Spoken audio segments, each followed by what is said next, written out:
إن الحمد لله نحمده ونستعينه ونستغفره ونعوذ بالله من شرور أنفسنا وسيئات أعمالنا. من يهده الله فلا مضل له ومن يضلل فلا هادي له. وأشهد أن لا إله إلا الله وحده لا شريك له وأشهد أن محمدا عبده ورسوله. يا أيها الذين آمنوا اتقوا الله حق تقاته ولا تموتن إلا وأنتم مسلمون.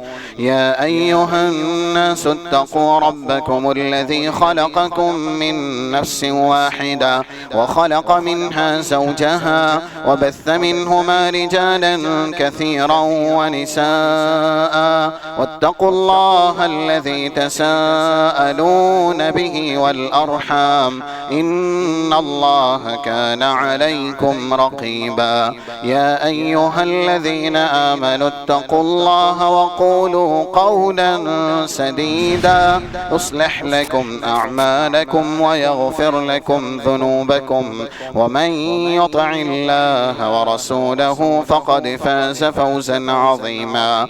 أما بعد فإن خير الحديث كتاب الله وخير الهدي هدي محمد صلى الله عليه وسلم وشر الأمور محدثاتها وكل محدثة بدعة وكل بدعة ضلالة وكل ضلالة في النار.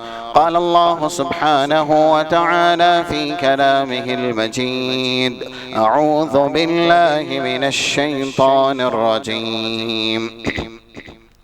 وقرن في بيوتكن ولا تبرجن تبرج الجاهلية الأولى وأقمنا الصلاة وآتينا الزكاة وأطعنا الله ورسوله إنما يريد الله ليذهب عنكم الرجس أهل البيت ويطهركم تطهيرا.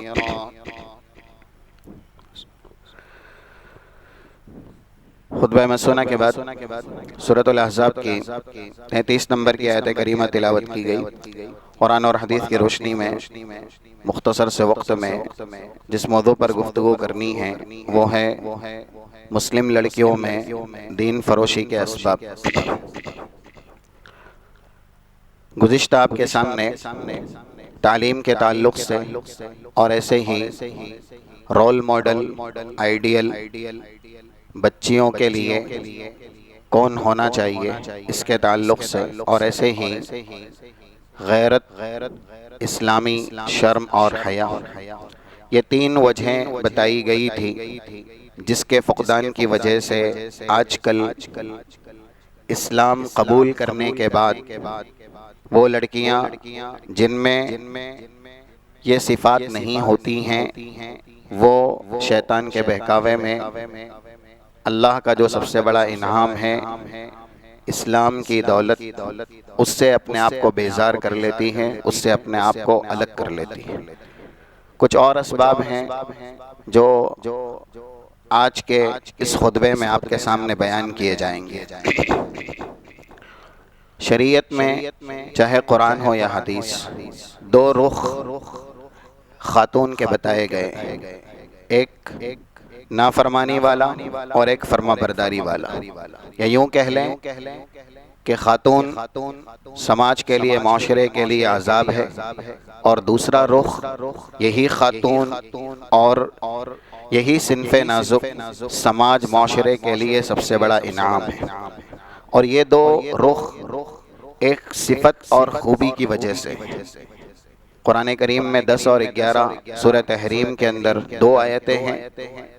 سماج معاشرے میں اسلامی بیداری کب آتی ہے اور ایسے ہی سماج معاشرے میں کفر کا غلبہ کب ہوتا ہے. ایک سماج اصلاح کے اعتبار سے انقلابی تصویر کا یا ایسے ہی اصلاح کے اعتبار سے لوگوں کے لیے اسوہ اور نمونہ کب بنتا ہے، اور ایک سماج حد سے زیادہ کب بگڑتا ہے. خاتون میں اگر دینداری نہیں ہوگی تو سماج کے اندر دینداری نہیں آئے گی۔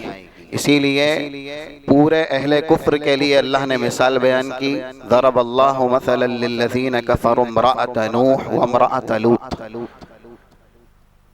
حضرت لوط اور نوح یہ دونوں اللہ کے برگزیدہ بندے ہیں۔ ان کی ماتحتی میں بیویاں تھیں، لیکن وہ نیک اور صالح نہیں تھیں، وہ دیندار نہیں تھیں، بلکہ وہ اپنے شوہروں کی اور اللہ کی نافرمان تھیں۔ كانتا تحت عبدین من عبادنا صالحین فخانتاہما۔ انہوں نے شوہروں کے ساتھ بھی وفا نہیں کی، بلکہ شوہر کے ساتھ بھی خیانت کی، یعنی ان کی بات نہیں مانی اور اللہ کی بھی نافرمان بنی۔ اسی لیے اللہ کہہ رہا ہے پورے کافروں کے لیے مثال ہے حضرت نوح اور حضرت لوط کی بیوی۔ خاتون کو برائی کے لیے نمونہ بتایا گیا، کب؟ جب اس خاتون کے اندر دین نہ ہو۔ دوسری آیت میں کہا گیا وَضَرَبَ اللَّهُ مَثَلًا لِلَّذِينَ آمَنُوا امْرَأَةَ فِرْعَوْنَ۔ ایمان والوں کے لیے بھی مثال ہے فرعون کی بیوی۔ اب پورے مومنین کے لیے نمونہ ایگزامپل ایک خاتون کو بتایا گیا۔ کس وجہ سے بتایا گیا؟ اسی وجہ سے کہ جس خاتون میں دین زیادہ ہوتا ہے وہ اپنے آپ کی بھی اصلاح کرتی ہے، گھرانے کو بھی سدھارتی ہے، گھرانے سے خاندان بنتے، خاندان سے سماج اور معاشرہ بنتا ہے، اور ایسے ہی اصلاح کا یہ کارنامہ چلتے رہتا ہے۔ تو جب ایک خاتون دین سے محروم رہے گی وہ عذاب ہے۔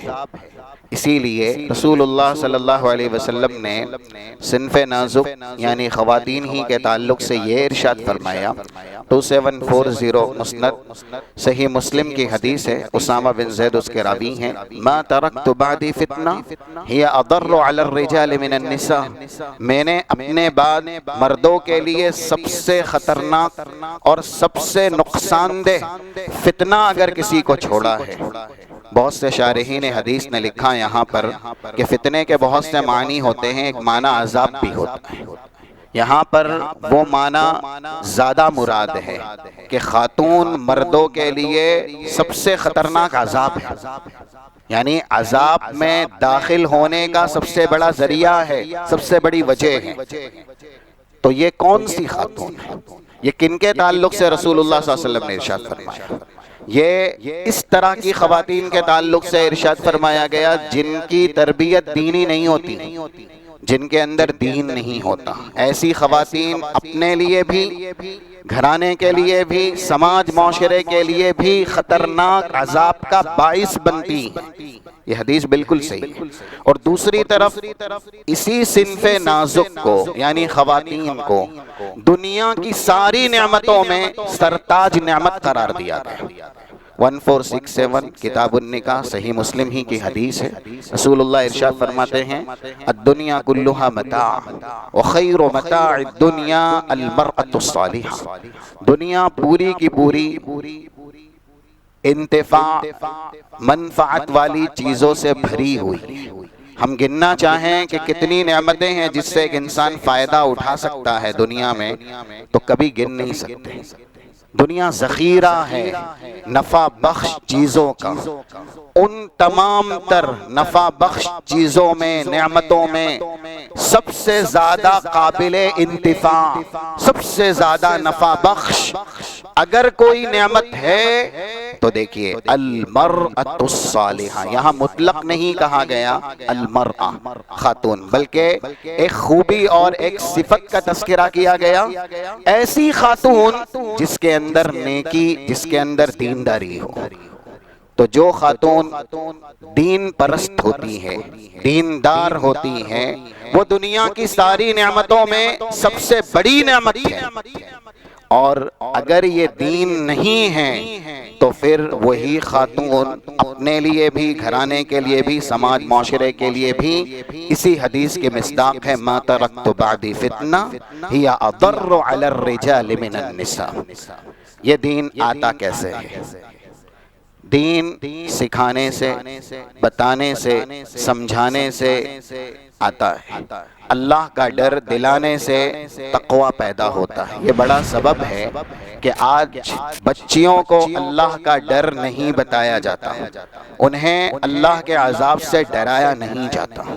لاڈ میں، پیار میں، الفت میں، محبت میں انسان بچیوں کو بہت کچھ دنیاوی نعمتوں سے مالا مال کرتا ہے، وہ ساری چیزیں ہونی چاہیے، ہم نے یہ بات سنی ہے، لیکن ہم کو دوسری طرف تربیت کا ایک بڑا عنصر، ایک بڑا پہلو، اس کو بھی عملی جامہ پہنانا ہوگا۔ ہماری بچیوں کو ہمیں اللہ کا ڈر بتانا ہوگا، ان کے سینوں میں تقوی جگانا ہوگا، اور انہیں عذاب الہی کی وعیدیں سنانی ہوگی۔ اور یہ رسول اللہ کا اسوہ ہے، یہ تربیت نبوی کا طریقہ ہے، رسول اللہ نے تربیت ایسی ہی کی۔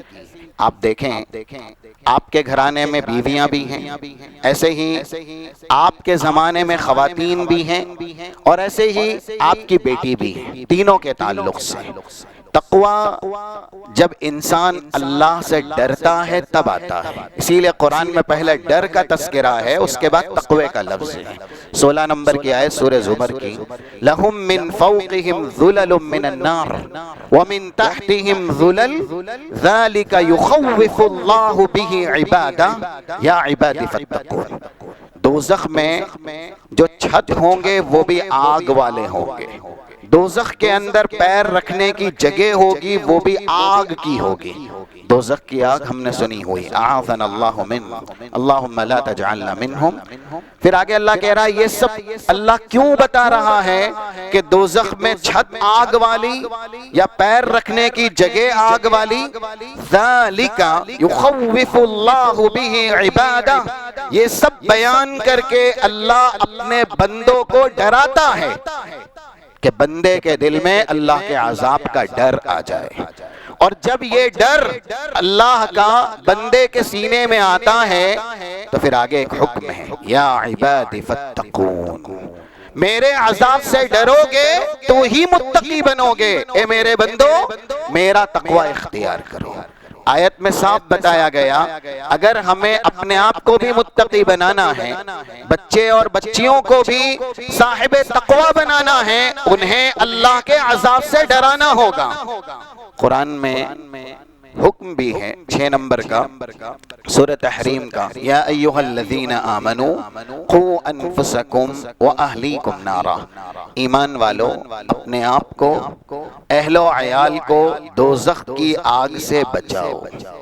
اور طریقہ دوزخ کی آگ سے بچنے کا تعلیم ہے، اور ایسے ہی دوزخ کیا ہے، اس میں موجود عذاب کیا ہے۔ 119 نمبر کا صحیح اثر ہے ترغیب و ترہیب کے اندر حضرت علی کا، وہ تفسیر کرتے ہیں قوا انفسکم واہلیکم نارا، اپنے آپ کو، اہل و عیال کو دوزخ کی آگ سے بچاؤ۔ علموا اہلیکم الخیر، اپنے اہل و عیال کو بھلائی سکھاؤ، اپنے اہل و عیال کو تعلیم دو۔ تو جب تک دوزخ کا عذاب نہیں بتایا جائے گا کہ دوزخ کیا ہے، اس میں موجود عذاب کیسا کیسا ہے، کیسے ایک انسان دوزخ سے بچے گا، یہ بڑا سبب ہے ارتداد کا، جو فتنہ الحاد اور بے دینی کا ہمارے بیچ ہے۔ اس لیے مسلم خواتین ارتداد کی راہ پہ گامزن ہیں، کیونکہ ان کے سینوں میں تقوی نہیں ہے، انہیں اللہ کے عذاب سے جو بھی ان کے مربی ہیں ڈراتے نہیں ہیں، بلکہ کہیں کہیں ایسا بھی ہے کہ عذاب الہی سے ڈرانے کو تربیت کے منافی سمجھا جاتا ہے، نعوذ باللہ، کہ ان کو ڈرایا جائے گا تو ذہنی اعتبار سے یہ بیمار رہیں گی، یا ڈرایا جائے گا تو دماغی تکلیفیں آئیں گی، تربیت کے منافی سمجھا جاتا ہے، اور پھر اس کا نتیجہ یہ نکلتا ہے کہ اسلام کی سب سے بڑی دولت اس سے ایک مرد یا ایک خاتون اپنے آپ کو محروم کر لیتے ہیں۔ تو یہ تقوی جو اللہ کے عذاب کا ڈر، اللہ کے عذاب کا خوف، اس کا تذکرہ کرنے سے آتا ہے۔ رسول اللہ صلی اللہ علیہ وسلم نے اپنے گھرانے میں یہ ڈر باقی رکھا۔ صحیح حدیث ہے 5954 نمبر کی صحیح بخاری کی، حضرت عائشہ کہتی ہیں قدم رسول اللہ صلی اللہ علیہ وسلم من سفر وقد سترت لی بقرام ولی علی صحوت لی فیہا تماثیل۔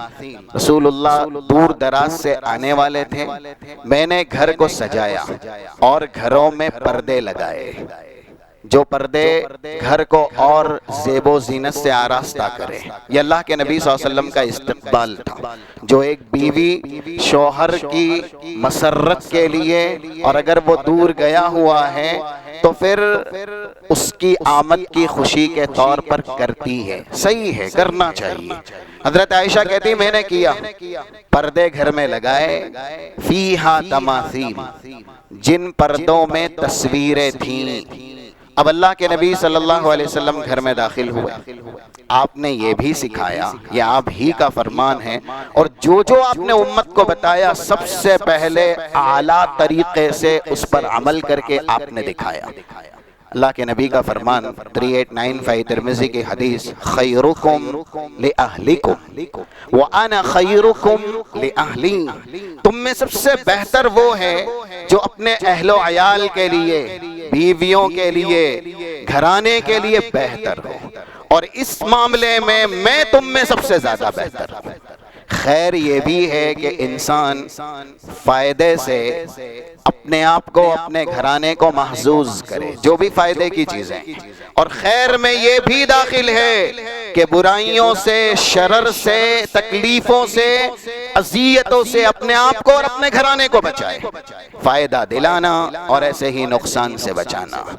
رسول اللہ صلی اللہ علیہ وسلم گھر میں داخل ہوتے ہیں، پردے دیکھتے ہیں جس میں تصویریں ہوتی ہیں، ہتکا غیظ و غضب کی حالت میں ان پردوں کو اتار دیتے ہیں، اور پھر بہت ہی شدت کے انداز میں، غصے والے لہجے میں حضرت عائشہ سے اللہ کے نبی صلی اللہ علیہ وسلم کہتے ہیں ان اشد الناس عذابا یوم القیامہ الذین یطاہون بخلق اللہ، یہ ہے خواتین کو تعلیم دینا، اللہ کے عذاب سے ڈرانا، دوزخ کا تذکرہ کرنا۔ عائشہ تمہیں نہیں پتا اللہ کے عذاب کے سب سے خطرناک مستحقین کون ہوں گے کل میدان محشر میں؟ جنہوں نے اللہ کی کاپی کی ہے مخلوق میں، یعنی تصویر بنانے والے یا پھر تصویر کو پرموٹ کرنے والے، یہ جو بھی ہیں کل سخت ترین عذاب کے شکار ہوں گے۔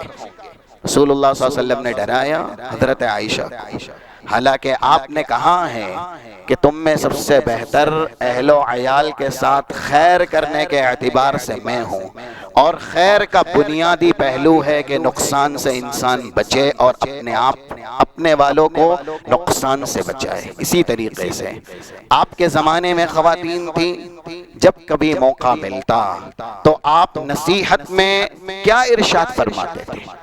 نصیحت آپ کرتے تھے زیادہ تر۔ اگر آپ احادیث کی کتابوں میں خواتین کو جو رسول اللہ نے نصیحت کی گئی ان کے الفاظ تلاشیں گے تو آپ کو یہی نظر آئے گا کہ رسول اللہ نے جب بھی خاتون سے خطاب کیا انہیں دوزخ سے ڈرایا، انہیں عذاب الہی کے بارے میں آگاہ کیا۔ 85 نمبر صحیح مسلم کی بڑی حدیث، اور اسی طریقے سے 1000 نمبر کی اسی کتاب کے اندر موجود حدیث، اور ایسے ہی 2602 2602 نمبر کی حدیث جو جامع ترمذی کے اندر رسول اللہ صلی اللہ علیہ وسلم کبھی عید کے موقع سے، کبھی دوسرے مواقع سے خواتین کے بیچ تشریف لے گئے۔ آپ نے نصیحت کے طور پہ کہا یا معاشر النساء تصدقنا، اے خواتین کی جماعت زیادہ سے زیادہ صدقہ کرو۔ کیوں آپ نے یہ حکم دیا؟ فَإِنِّي رَأَيْتُكُنَّ أَكْثَرَ أَهْلِهَا النَّارِ، کیونکہ مجھے اللہ نے مشاہدتی طور پر، یعنی یہ عینی اعتبار سے، بیداری اعتبار سے ان آنکھوں سے دوزخ دکھائی ہے۔ وَطَلَعْتُ فِي النَّارِ فَرَأَيْتُ أَكْثَرَ أَهْلِهَا النِّسَاء، اور میں نے جب دوزخ ان آنکھوں سے بھی دیکھی تو زیادہ تر دوزخ میں خواتین کو پایا۔ رسول اللہ خواتین کو نصیحت کر رہے ہیں، اور نصیحت کس پر شامل ہے؟ اللہ کے عذاب سے ڈرانے پر۔ ہم ہماری بیٹیوں کو یا ایسے ہی گھر میں موجود خواتین کو اللہ کے عذاب سے ڈرائیں۔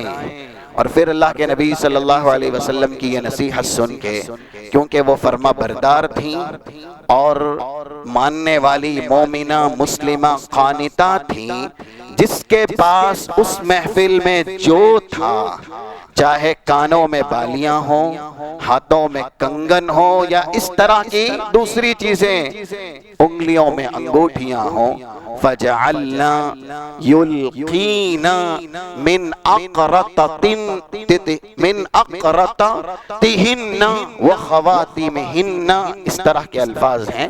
خواتین کے پاس جو زیورات اس محفل میں جہاں رسول اللہ نے دوزخ سے بچنے کے لیے یہ حکم دیا کہ صدقہ کرو، انہوں نے صدقہ کر دیا۔ ہمیں دوزخ سے بچنا ہے۔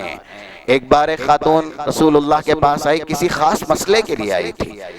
1563 ابو داؤد کی حدیث ہے۔ آپ نے وہ مسئلہ بتایا، لیکن حدیث میں یہ ہے وَمَعَهَا ابْنَةُ اللَّهَ، ان کی بیٹی ان کے ساتھ تھی، اور وَفِي يَدِهَا، ان کے ہاتھوں میں موٹے موٹے کنگن تھے۔ اللہ کے نبی صلی اللہ علیہ وسلم نے پوچھا، حالانکہ وہ خاتون کسی خاص دوسرے مسئلے کے لیے آئی تھی، لیکن پھر بھی بیٹی کے ہاتھ میں 2 موٹے سونے کے کنگن دیکھے تو پوچھا اَتُعْطِينَ زَكَاةَ هَذِهِ، کیا آپ نے اس کی زکوٰۃ دی؟ تو بتایا گیا نہیں۔ پھر بھی آپ دیکھ رہے ہیں یہاں پر رسول اللہ خاتون کو کہہ رہے اَيَسُرُّكِ أَن يُصَوِّرَكِ اللَّهُ سِوَارَيْنِ بِهِمَا يَوْمَ الْقِيَامَةِ، کس طرح سے خواتین کو، لڑکیوں کو اللہ کے عذاب سے ڈرایا گیا ہے۔ آج ہم ہی نہیں ڈرتے، یا ایسے ہی ہم خود اس طرح کا تذکرہ نہیں سنتے، ایسی محفل کی زینت نہیں بنتے، تو ہماری بچیوں کو ہم اللہ کے عذاب سے کیسے ڈرائیں گے؟ خاتون کسی دوسرے مسئلے کے لیے آئی، پھر بھی رسول اللہ صلی اللہ علیہ وسلم نے بچی کے ہاتھ میں 2 موٹے کنگن دیکھے، ماں سے پوچھا کہ آپ نے اس کی زکوٰۃ دی؟ کہا نہیں۔ پھر سن لیجئے، کیا آپ کے لیے یہ بات آسان ہے، ہلکی ہے کہ ان دونوں کنگن کو کل اللہ دوزخ کا کنگن بنائے اور تمہیں عذاب کے اندر گرفتار کرے؟ فَخَلَعَتْهُمَا فَأَلْقَتْهُمَا فَقَالَتْ هُمَا لِلَّهِ وَلِرَسُولِهِ، فوراً کنگن اتارے جاتے ہیں، رسول اللہ کے سامنے رکھ دیے جاتے ہیں، اور خاتون کہتی ہے مجھے یہ کنگن نہیں چاہیے، اللہ کے عذاب سے بچنا ہے۔ رسول اللہ نے ڈرایا۔ ایسے ہی بیٹی، کیونکہ عنوان ہی ہے اسلامی بیٹیاں، اسلامی لڑکیاں، کیوں آج دین فروش بن رہی ہے؟ وہ حدیث ہم نے بار بار سنی ہوئی ہے، مختلف حدیث کی کتابوں کے اندر ہے، جو الفاظ ہمیں بیان کرنے ہیں وہ مسند احمد کے اندر ہے، 22,398 22398، اور مزید الفاظ کے لیے آداب الزفاف جو شیخ البانی کی کتاب ہے 158 اس کے اندر موجود ہے۔ اللہ کے نبی صلی اللہ علیہ وسلم حضرت فاطمہ کے پاس گئے، بیٹی ہے، شادی ہو چکی ہے، وَفِي يَدِهَا سِلْسِلَةٌ مِّن ذَهَبٍ، ہاتھ میں چین ہے، یا کسی میں الفاظ ہے وَفِي عُنُقِهَا، ان کے گلے میں سونے کا ہار ہے، اور رسول اللہ صلی اللہ علیہ وسلم وہاں پر نصیحت کرتے ہیں اَيَسُرُّكِ فاطمہ، آپ کے لیے یہ بات آسان ہے، أَن يَقُولَ النَّاسِ، لوگ کہتے پھرے کیا؟ فاطمہ بنت محمد وفی یدیہا سلسلۃ من النار، محمد الرسول اللہ کی بیٹی فاطمہ، ان کے ہاتھ میں، ان کی گردن میں دوزخ کا کنگن یا دوزخ والی چیز، دوزخ کی چین یا دوزخ کا ہار ہے، یہ بات آپ کے لیے آسان ہے؟ پھر حضرت فاطمہ کہتی ہیں رسول اللہ صلی اللہ علیہ وسلم نے عظمہا عظما شدیدا، ڈانٹ پلائی، ہم کو اللہ کے عذاب سے ڈرایا۔ سیدھا کہا، ہاتھ میں دیکھا یا گلے میں دیکھا، کیا کہا؟ سلسلۃ من نار، یہ دوزخ کا حصہ ہے، یہ دوزخ کی چیز ہے، یہ نہیں کہا یہ سونے کی ہے۔ اور عظمہا عظما شدیدا، رسول اللہ نے بہت ڈانٹ پلائی، بہت ڈرایا اللہ کے عذاب سے، اور اس کا اثر یہ ہوا قعد خرج ولم یقعد، یہاں تک کہ اللہ کے نبی اتنے غصے میں تھے، مجھ سے ملنے آتے تھے، میرے پاس بیٹھتے تھے، اور ہم دونوں ایک دوسرے کی عزت کرتے تھے۔ حضرت فاطمہ کہتی ہیں رسول اللہ میرے پاس حال چال پوچھنے یا ایسے ہی ہمیشہ خبر پوچھنے آتے، بیٹھتے تھے، اور جیسے باپ اور بیٹی کا والہانہ اور ایسے ہی شفقت والا، محبت والا رشتہ ہوتا ہے، اس مرتبہ ایسا ہوا کہ اللہ کے نبی اتنے غصے میں تھے، خرج ولم یقعد، رسول گھر میں بیٹھے بھی نہیں، الٹے پیر نکل گئے۔ حضرت فاطمہ کو یہ بات محسوس ہوئی، اور انہوں نے، ان کے شوہر نے جو تحفہ ان کو دیا تھا، چاہے سونے کی چین کا ہو یا سونے کے ہار کا ہو، غلام کے ہاتھوں بازار بھیج کر کے اس کو بکوایا، اس سے جو قیمت ملی، فاشترا غلاما یا فاشترت غلاما فاعتقتها، ایک غلام خریدا اور اللہ کی خاطر اس کو آزاد کر دیا۔ رسول اللہ کو جب یہ پتا چلا کہ سونے کی چین کے بدلے ایک غلام خرید کر کے اللہ کے لیے اس کو آزاد کر دیا گیا، تو آپ نے اپنی زبان سے کہا الحمدللہ نجا فاطمہ من النار، ساری تعریف اس اللہ کے لیے ہے جس نے فاطمہ کو دوزخ سے بچا لیا یا دوزخ سے نجات دے دی۔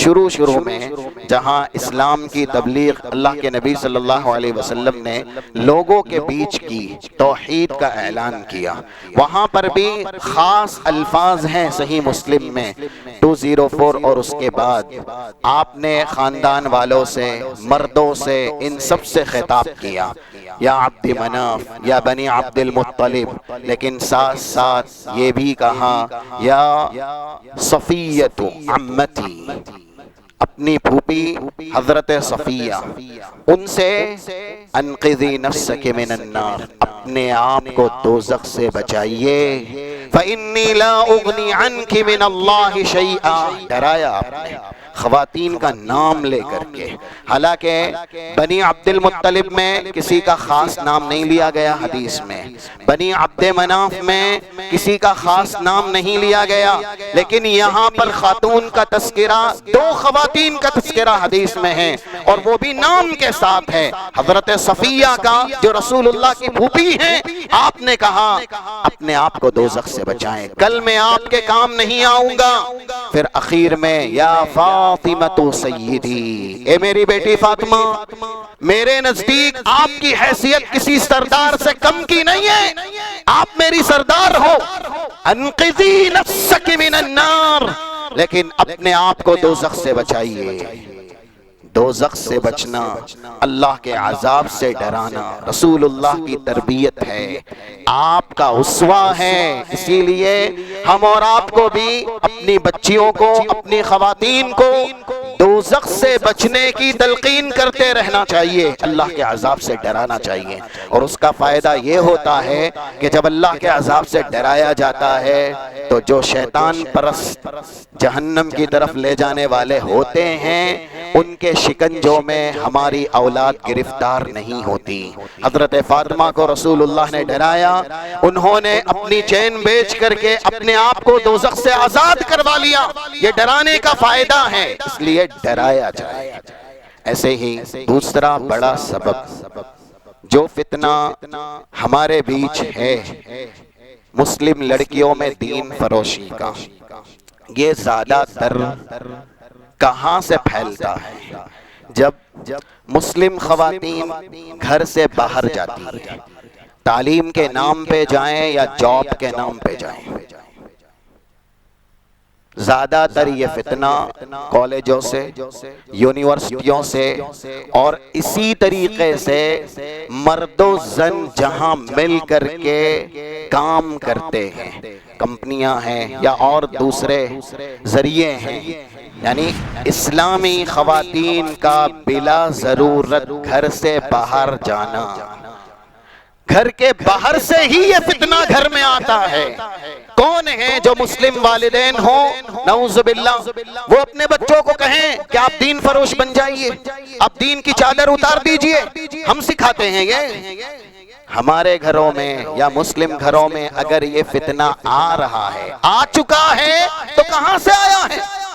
باہر سے آیا ہے۔ اس لیے یہ سمجھنا ہوگا کہ خواتین کو کہاں رہنا ہے، ان کی اصل قرار گاہ کہاں ہے۔ قرآن کریم میں اللہ کہتا ہے، اور یہ کن کے تعلق سے ہے؟ ان جیسی پاکیزہ، مقدس اور صاحب عصمت کردار والی خواتین آج تک دنیا میں پیدا نہیں کی گئی، اسی لیے ان کا یہ شرف ہے کہ ان کو زوجیت دی گئی محمد الرسول اللہ صلی اللہ علیہ وسلم کی۔ رسول اللہ جتنے بڑے، رسول اللہ جتنے پاک صاف، ویسے ہی آپ کی زوجیت میں آنے والی زوجات محترمات امہات المومنین بھی اتنی پاکیزہ، اتنی مقدس۔ پھر بھی اللہ کیا کہتا ہے؟ اور پھر صحابہ کرام تھے، رسول اللہ کا زمانہ ہے، جن کے بیچ یہ خواتین گھر سے باہر جاتی تو وہ لوگ کیسے تھے؟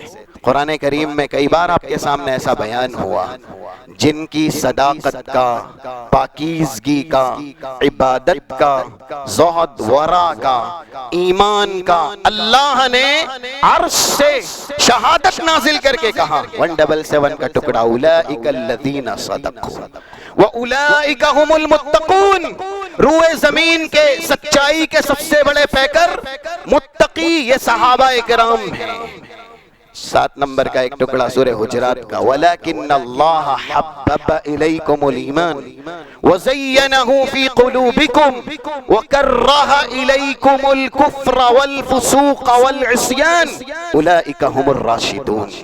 صحابہ جن کے دلوں میں ایمان کو مزین اللہ نے کیا، جن کے دلوں کو ایمان کا گہوارہ اللہ نے بنایا، اور یہی نہیں کہ ان کے دلوں میں ایمان کو اللہ نے ثبت کیا، بلکہ یہ بھی کہا کفر، فسق، نافرمانی، بے حیائی، یہ سب اللہ نے ان کے لیے بہت ناپسند کی ہے، ان کو پاک کیا، ان کو اس سے محفوظ کیا۔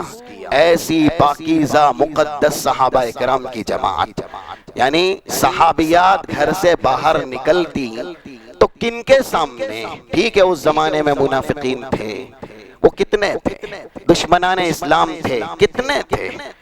یعنی جو سماج ہے، جو معاشرہ ہے، وہ روئے زمین کے سب سے بڑے نیکوکاروں کا ہے، اسلام کے سپوت، اسلام کے غازی، اسلام کے ترجمان ان لوگوں کا ہے، اور جن کو کہا گیا یعنی خواتین، وہ اپنے آپ میں کتنی بڑی متقیہ ہیں یا ایسے ہی عابدہ ہے، زاہدہ ہے۔ 2 باتیں ہم نے سن لی، یعنی ازواج مطہرات کی پاکیزگی اور صحابہ اکرام جو مرد حضرات ہیں ان کی پاکیزگی، کیونکہ رسول اللہ نے یہ بات اسی لیے حدیث میں کہی ہے 2302 نمبر کی ترمذی کی، خیر الناس قرنی، میرا ہی زمانہ سب سے بہترین زمانہ ہے۔ ایسے ہی تھوڑی کسی کا زمانہ سب سے بہترین ہو جاتا ہے، زمانے میں بسنے والے، رہنے والے، سکونت پذیر اشخاص اور افراد جب سب سے بہتر ہو تب زمانہ سب سے بہترین ہوتا ہے۔ اللہ کہہ رہا ہے وَقَرْنَ فِي بُيُوتِكُنَّ وَقَرْنَ فِي بُيُوتِكُنَّ۔ اس زمانے میں ایسے نہیں تھے جیسے آج ہیں۔ آج اسلام کے نام لیوا بھی بڑے بے شرم ہیں، بے حیا ہیں، اور ایسے ہی فحاشی عریانیت میں بہت آگے ہیں۔ آج جس قدر فتنے ہیں اس زمانے میں نہیں تھے۔ آج جگہ جگہ بازار ہیں، جگہ جگہ عصمت اور عفت کے منافی چیزیں ہیں، پھر بھی آج مسلم خواتین کا گھر سے باہر نکلنا کتنا عام ہے۔ مردوں کے لیے جماعت سے نماز ضروری ہے، یہی اصل ہے۔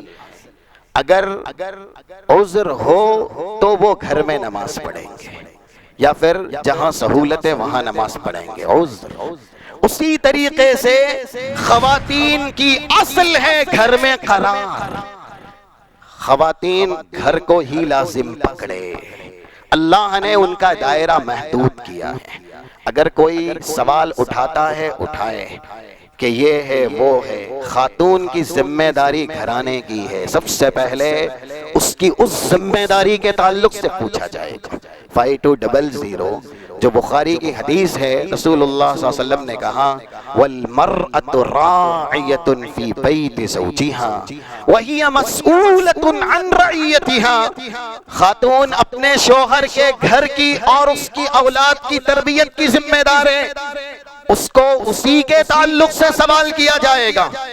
اگرچہ یہ خاتون آج عروج پہ ہے، جو مرد نہیں کر سکتے وہ بھی کر رہی ہیں۔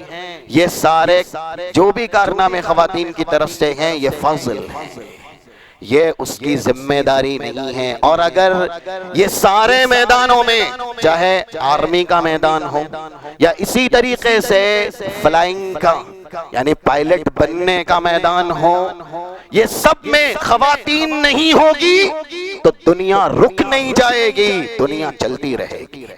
لیکن جہاں خاتون کو اللہ نے رہنے کا تاکیدی حکم دیا ہے، جس کی ملکیت کی مالکہ بنایا ہے اور جو ذمہ داری کا پابند کیا ہے، وہاں سے اگر خاتون کے قدم ہٹ جائیں گے تو اس ذمہ داری کو کوئی مرد نبھا نہیں سکتا، وہ خاتون ہی نبھا سکتی۔ تو جو فریضہ ہے اس کو پہلے ادا کیا جائے، فریضہ ادا کرنے کے بعد انسان نوافل کی طرف بڑھے۔ ہم صلاۃ الضحیٰ کی پابندی کریں اور صلاۃ الفجر ہی نہ پڑھیں، حماقت ہے۔ پہلے صلاۃ الفجر، اس کے بعد صلاۃ الضحیٰ، صلاۃ الاشراق جو بھی آپ پڑھتے ہیں۔ تو خاتون کو پابند کیا گیا ہے گھر کی اصلاح کے لیے، اس لیے ازواج مطہرات کو کہا گیا وَقَرْنَ فِي بُيُوتِكُنْ، اپنے گھروں میں قرار پکڑیں، اپنے گھروں کو لازم پکڑیں۔ یہ قرآن کریم کا حکم ہے، اور جب کردار کے اعتبار سے سب سے بلند و بالا خواتین کو یہ حکم ہے، تو آج کل ہمارا اسلام کیسا ہے؟ جیسے ہمارا ہے ہمارے گھر کی خواتین کا ہے۔ اسلام میں ہم بہت کمزور ہیں، اللہ کی اطاعت میں ہم بہت پیچھے ہیں۔ تو پھر جن کا ایمان بہت کمتر ہے، اللہ سے جن کا رشتہ بڑا کمزور ہے، ان کو گھر میں کس قدر قرار پکڑنا چاہیے؟ جو اللہ کے یہاں سب سے بڑی مقام والی خواتین تھی، نبیوں کی بیویاں، اللہ ان کو کہہ رہا ہے اپنے گھروں میں ہی قرار پکڑیں۔ اور دیکھیں کہاں کہاں کہا گیا، کیسے کیسے کہا گیا۔ یہ بات 591 ابو داؤد کی ہے۔ آخری بات انشاءاللہ پھر آئندہ موقع ملا تو آپ کے سامنے بات کی جائے گی۔ رسول اللہ صلی اللہ علیہ وسلم خاتون کے پاس جاتے تھے، رشتہ دار تھیں آپ کی۔ ایک بار انہوں نے آپ سے گزارش کی کہ آپ میدان جہاد میں جب بھی جائیں مجھے اپنے ساتھ لے جائیں، انی امرض مرضاکم۔ جو خواتین کے کارنامے ہوتے ہیں وہاں جا کر کے بیماروں کی تیمارداری کرنا، اللہ کے نبی صلی اللہ علیہ وسلم سے وہ خاتون درخواست کرتی ہے کہ میدان جہاد میں مجھے شہادت کا جام نوش کرنا ہے، مجھے جنت میں جانا ہے۔ جہاد فی سبیل اللہ کا درجہ ذہن نشی کیجئے، جہاد فی سبیل اللہ کا مقام اسلام میں کیا ہے، تھوڑی دیر کے لیے ذہن میں اس کو رکھیے۔ یہ خاتون رسول اللہ سے سوال کرتی ہے مجھے شہادت کا جام نوش کرنا ہے، شہیدہ بننا ہے، اور اس کے لیے آپ میدان جہاد میں جب جائیں اپنے ساتھ مجھے لے جائیں۔ رسول اللہ صلی اللہ علیہ وسلم کہتے ہیں قری فی بیتکی، آپ اپنے گھر میں ہی قرار پکڑیں، گھر میں ہی رہیں۔ آپ کی جو نیک نیتی ہے شہادت کا جام نوش کرنا، اللہ اسی گھر میں رہتے ہوئے آپ کو شہیدہ کا درجہ دے گا۔ بس یہ بشارت سنی تو وہ خاتون جیتے جیے شہیدہ مشہور ہو گئی تھی۔ تھوڑی دیر کے لیے دماغ پہ ذہن پہ زور دیا جائے، آج ہماری خواتین گھر سے باہر کن کن کاموں کے لیے جاتی ہیں؟ اس سہیلی کے ساتھ شاپنگ کرنے جانا ہے، ہم اجازت دے دیتے یا ہم خود ہی لے کر کے جاتے ہیں؟ کیا وہ ضروری ہیں؟ دنیاوی اعتبار سے بھی ضروری ہیں، ایسے ہی گھر سے باہر بلا ضرورت، بلکہ بسا اوقات ایسی جگہوں پر جہاں مردوں کا ایمان سلامت نہیں رہتا، ایسے فتنے ہوتے ہیں، وہاں خواتین کیسے محفوظ رہیں گی؟ یہاں جانا ہے، وہاں جانا ہے۔ کچھ بچیاں ایسی ہیں اتنے لاڈ پیار میں ہیں کہ وہ اجازت تک نہیں لیتی۔ رسول اللہ صلی اللہ علیہ وسلم صحابیہ سے کہہ رہے ہیں کہ آپ میرے ساتھ میدان جہاد میں مت آئیے۔